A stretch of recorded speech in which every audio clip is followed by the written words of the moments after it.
Episode kali ini bercerita tentang perjuangan Kokila untuk hidup namun berakhir dengan meninggal dunia. Selain itu juga menceritakan tentang Gopi yang akhirnya melahirkan di tengah gurun. Keluarga Modi menangis saat mengunjungi Kokila yang tengah pingsan di rumah sakit akibat penyakit yang dideritanya. Kokila nampak lemah tak berdaya dengan bantuan alat medis. Sementara itu di tengah gurun Gopi kesakitan karena hendak melahirkan anak pertamanya. Para ibu-ibu membantu Gopi yang kesakitan. Ibu tersebut memberitahukan Ahem jika Gopi akan segera melahirkan.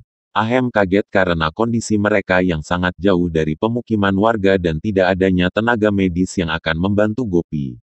Gopi menangis menahan rasa sakitnya, ia kehausan dan meminta minum.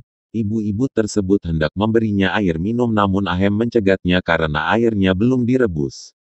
Gopi berteriak marah kepada Ahem yang melarang ibu tersebut memberinya air minum dan akhirnya Ahem mengizinkan Gopi. Di rumah sakit Kinjal berteriak dan marah-marah melihat ibunya sekarat.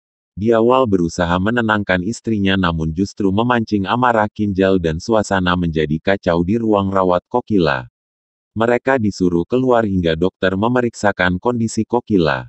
Kondisi Kokila semakin parah hingga tidak sadarkan diri. Gopi yang hendak melahirkan dibantu ibu-ibu gurun tersebut akhirnya pingsan tidak menyadarkan diri.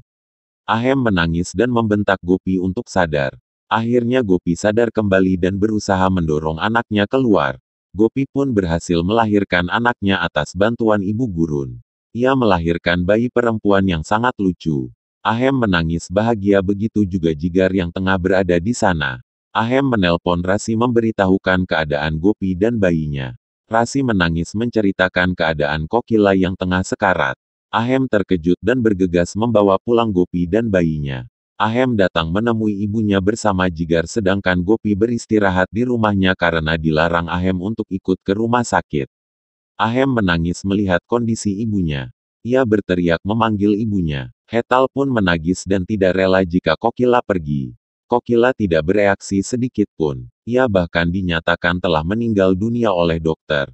Suasana menjadi sangat sedih sedangkan Gopi di rumah semakin tidak tenang. Ia membawa bayinya ke rumah sakit untuk melihat jasad Kokila. Namun sesampainya di sana ia menidurkan bayinya di dekat Kokila.